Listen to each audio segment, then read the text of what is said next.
Bonjour Théo, bonjour Victor. Du coup, vous avez participé à l'Europe-Raid en 2018. Est-ce que vous pouvez peut-être commencer par vous présenter? Bonjour Sophie, moi je m'appelle Victor, j'ai 23 ans. Moi c'est Théo Cabrois, j'ai 23 ans aussi. Du coup, l'Europe-Raid, c'est quoi? Et l'Europe-Raid c'est un road trip en fait en Europe, donc on est en 205 tous. Il y a environ 250 équipages et on parcourt 20 pays en 23 jours et on fait environ 10 000 km. Et le but, ça reste un côté humanitaire où on doit apporter 100 kg de fournitures scolaires dans les pays défavorisés. D'accord. Et du coup, donc vous aviez dans votre 205, vous étiez 3 et 100 kg de fournitures scolaires C'est dans ça. une petite 205. C'est C'est ça, ça, on est plus parti. tout notre équipement de camping. Donc on a fait le choix de partir avec 2 tentes pour le côté un peu plus Confort. confort, ouais, voilà. Et puis on a pris quand même, on avait une table, on avait 3 chaises de camping, notre matos, nos affaires et puis toutes les fournitures scolaires. Du coup, quelle a été votre organisation pour préparer ce raid? J'imagine qu'il y a des choses à faire en termes de mécanique, je sais pas, la recherche de la voiture, de sponsors. On a commencé par estimer le budget, donc que ce soit les frais d'inscription, l'essence, l'assurance, le prix de la voiture, des réparations, enfin de la préparation de la voiture. Suite à ça, on a fait du coup un dossier de sponsoring qui nous permettait du coup de démarcher avec les différentes entreprises qui pouvaient nous suivre pour l'aventure. Et on a contacté du coup ces différentes entreprises et on a acheté la voiture, on a acheté une 205 qui avait déjà réalisé ce même raid Ça. et on l'a préparée dans un garage spécialisé. Suite à quoi on a trouvé les sponsors. C'est ça, après on a eu un peu de chance, on a trouvé un sponsor qui nous a bien financé pour la presque globalité du budget. Donc on les remercie. Ok, et donc c'est un budget de combien qui est nécessaire pour participer à l'Europe-Raid? Fred nous demande de fournir pour les frais d'inscription 2700 €. La voiture, nous on l'avait payé 800 €. Ouais. Et on a fait autant de réparations dessus, donc 800 € de réparation, donc un total de 1600 € pour la voiture. Je crois qu'on en avait pour un total en comptant l'essence, l'assurance, l'inscription, etc. pour 6500 €. C'est ça, ouais. Vous avez traversé 20 pays en 23 jours.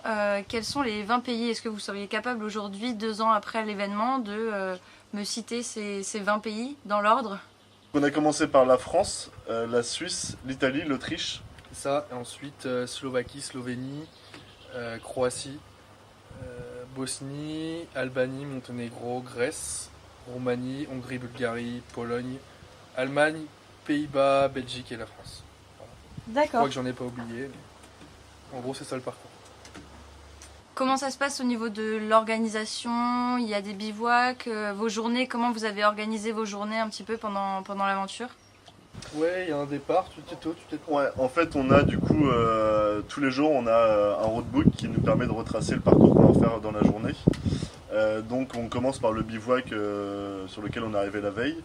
On part à l'heure à laquelle on partait à l'heure à laquelle on Ouais, voulait. c'est ça, ouais. Et ensuite, on faisait le parcours qu'on voulait, sachant qu'il y avait une route du coup sur ce roadbook qui était conseillée avec les différentes étapes qui pouvaient être intéressantes sur C'est ça. sur le pays. Et donc cette route, en fait, ce qui est bien, c'est qu'elle retrace, en fait, elle fait un calcul par rapport au nombre de kilomètres, le temps de trajet et la beauté de la route et ce qu'il y a à voir C'est ça. dessus, quoi. Donc en fait, c'est une route qui est déjà vachement bien faite et qui nous permet de voir la plupart des choses à voir. Puis ensuite, au jour le jour, on choisissait ce qu'on voulait voir, parce on aimait bien aussi se perdre un petit peu et se balader, aller se baigner dans un lac, dans la mer ou ce genre de choses, quoi. On était assez libre, en fait, on avait juste ce qui était fixe, c'était le bivouac de départ, le bivouac d'arrivée. Et sur les 10 000 km, on a presque pas fait d'autoroute en dehors de la France.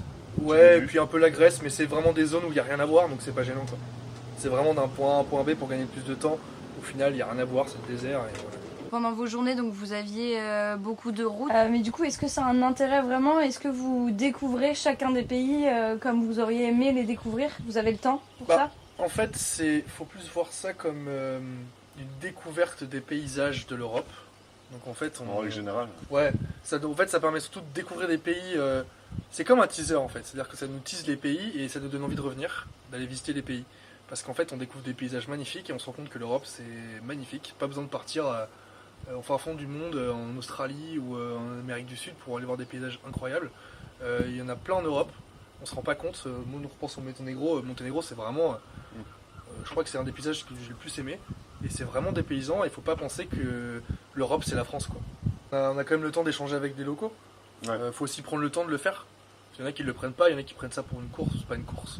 Donc nous on a fait le choix de s'arrêter, de prendre le temps de discuter, d'échanger avec des gens, et ça c'est hyper important, quoi. Et on a notamment l'occasion d'échanger dans les bivouacs.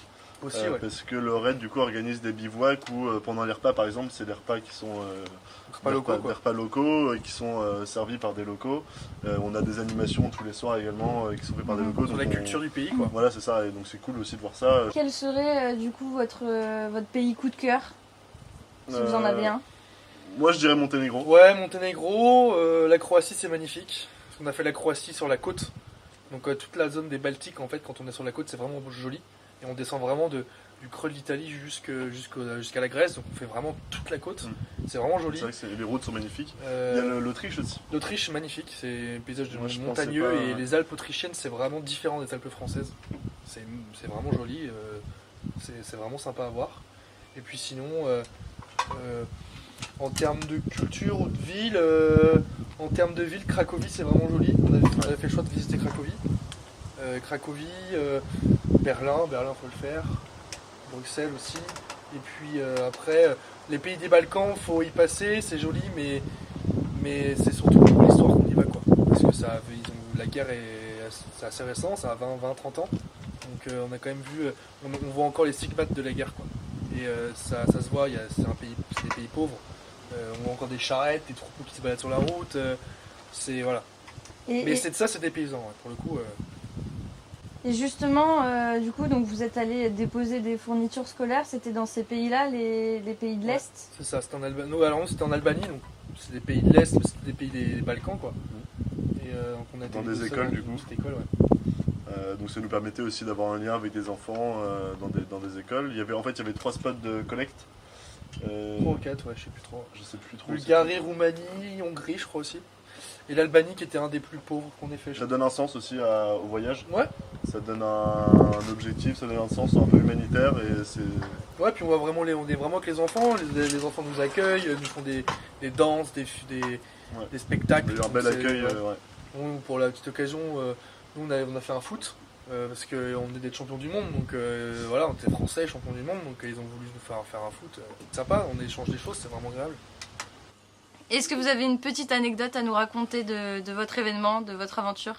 Ouais, une anecdote. On est resté 10 heures au même endroit, en fait. Donc pour la petite histoire, on a rencontré un équipage en Italie. Et donc on les a suivis tout le long du raid. Et en fait, en arrivant à Monténégro, tout tombe en panne. Et donc impossible de réparer sur place. Et on était les premiers en fait du convoi. Et donc on devait attendre que tout le monde passe parce que la caravane mécanique était à la fin. Donc en fait on a attendu sur une petite route de montagne perdue au Monténégro. On a attendu 10 heures en fait. On a passé la journée. Donc on a passé la journée là-bas, on a joué au multi, on a attendu. On a bien cramé. Et puis on a été réparé vers 20h. Ouais, c'est enfin bon. Et en fait le problème c'est qu'on a perdu tout ce temps-là pour rouler. Donc on a dû rouler de 20h à 23h à peu près. On a roulé les 3 dernières heures, on a bien roulé. Pourquoi vous avez fait le choix de partir sur un raid organisé plutôt qu'un road trip entre amis au travers l'Europe, simplement vous et votre voiture? Je pense que d'un point de vue déjà budgétaire, c'était plus facile de partir avec un organisme qui a de la visibilité comme l'Europe Raid pour trouver des sponsors. Qui a déjà préparé le parcours aussi. En soi, on avait juste à suivre du coup l'organisme d'un point de vue sécurité parce qu'on avait du coup l'équipe mécanique, l'équipe de secours qui nous suivait aussi et l'organisation qui gérait les bivouacs. On n'était pas en camping sauvage, tout était organisé avec des bivouacs qui étaient à chaque fois très bien choisis, sécurisés, et, etc. c'était plus simple, c'était plus agréable. Ça nous permet aussi de rencontrer du monde en fait. Le soir, on se retrouve tous au bivouac, on rencontre des gens. Ouais, et on puis, mange avec différentes personnes, on prend l'apéro avec différentes personnes, c'est vraiment sympa. Ouais. Le but c'est des rencontres, je pense. Du coup, comment vous communiquiez pendant le raid avec vos sponsors, amis, famille? Pouvez-vous suivre directement pendant l'aventure? Vous postiez sur Facebook, sur les réseaux sociaux, etc. Alors on avait un suivi déjà sur les réseaux pour que notre sponsor, nos familles puissent nous suivre avec des photos, etc. tous les jours. Et en plus, on les appelait assez souvent également, mais c'était aux heures à lesquelles ça nous arrangeait, et du coup c'était un peu plus difficile. Et puis aussi on avait du coup la balise OAK qui nous permettait d'être suivi en temps réel. En live, ouais. En temps réel, et on pouvait voir où on en était en fonction des autres, dans quel pays, etc. Et c'était facile pour nos amis avec juste un lien D'aller voir, qui quoi. était partagé sur nos profils, C'est sur ça. nos pages, par l'organisation, etc. Où ils avaient voir tous les si- équipages. Alors s'il y avait un Et du problème coup, technique ou quoi, c'est ça. tout affiché, quoi. Ils pouvaient nous suivre, et d'ailleurs ils nous avaient suivis quand on s'était arrêté au Monténégro pendant 10 heures. Ouais, ils La nous plupart demandaient, s'étaient inquiétés. Ouais, il vous se passe quelque chose. Après cette superbe aventure, est-ce que vous seriez prêt à repartir sur un autre raid, une nouvelle aventure, refaire une nouvelle fois l'Europe Raid ou toute autre chose? Je parle pour moi du coup. Ouais, vas-y. Carrément, moi je serais prêt à repartir sur une aventure organisée toujours, Ouais, moi parce que aussi. j'ai bien aimé. Après, peut-être pas refaire l'Europe Raid, j'aimerais bien partir dans le désert. Je vois qu'il y a plein d'autres organisations ou d'autres raids qui se font dans le désert, au Maroc ou même ailleurs. Il y a des trails, il y a des. Enfin, il y a pas mal de choses qui peuvent être intéressantes, et donc je repartirai, peut-être pas sur la même organisation. Ouais, moi je veux bien repartir à l'Europe Raid. J'ai bien envie de le refaire parce que je pense qu'il y a des choses qu'on n'a pas vues. On a fait des choix en fait en fonction des choses qu'on voulait voir. On peut pas tout voir. Ouais, on peut pas tout voir parce que soit on fait tout et on est perdu, on se presse et on n'est pas entre guillemets en vacances. Parce que nous on avait pris nos vacances du boulot pour pouvoir partir. Donc pour nous c'était vraiment des vacances, donc on voulait décompresser et pas se stresser. Et on n'a pas pu tout voir quoi. Donc il y a des choses qu'on aimerait bien refaire. Ok, bah merci beaucoup pour le temps que vous m'avez accordé. Super interview, en tout cas j'ai adoré passer ce petit moment avec vous. Merci à toi. Merci à toi. Avec plaisir. Merci, et puis bah, j'espère à bientôt sur une nouvelle aventure peut-être. Ouais, carrément. Carrément. À fond.